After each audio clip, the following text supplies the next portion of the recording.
Welcome back, residents of Dangerville. Alistair here. If you're an avid Godzilla fan like myself, you've probably already seen the new designs for Mothra and the rest of the kaiju to be featured in King of the Monsters. They all stay relatively close to the source material and have received pretty much unanimous praise across the Godzilla fanbase. Except for one, Mothra. The community seems relatively split between liking it and hating it. I personally like it and embrace the changes made in aid of the story, but let's take a look at both the sides here. On one hand, people don't like that she looks less like a moth and more like its own thing, with one person I spoke to saying it's as bad of a change as Zilla was to Godzilla.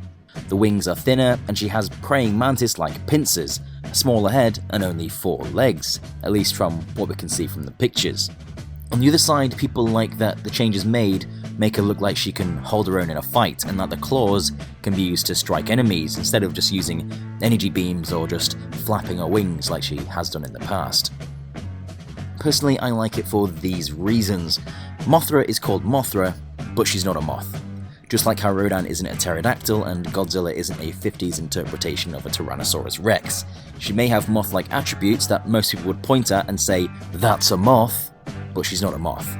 So any design changes that are made are simply because they're granting themselves the creative freedom to go all out and mold her to be her own thing, not tied down to looking exclusively like a moth simply because of her name. Those pincers I mentioned earlier will no doubtedly lead to some of her own badass moments like we've never seen her do before, allowing her to be more mobile and expressive. The director, Mike Dougherty, actually talks about some of the changes made to Mothra's design, with one being the eye spot patterns found on each of her wings.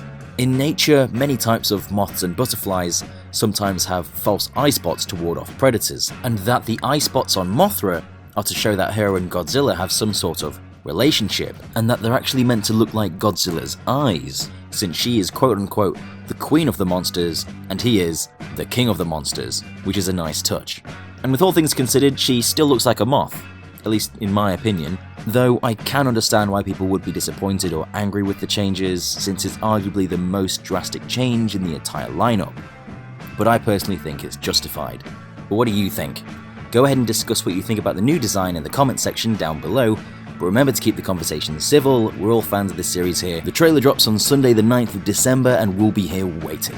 So remember to click that notification button so you don't miss out on the news on this website's #1 Godzilla YouTube channel. I've been Alistair from Dangerville, and we will see you in the next one.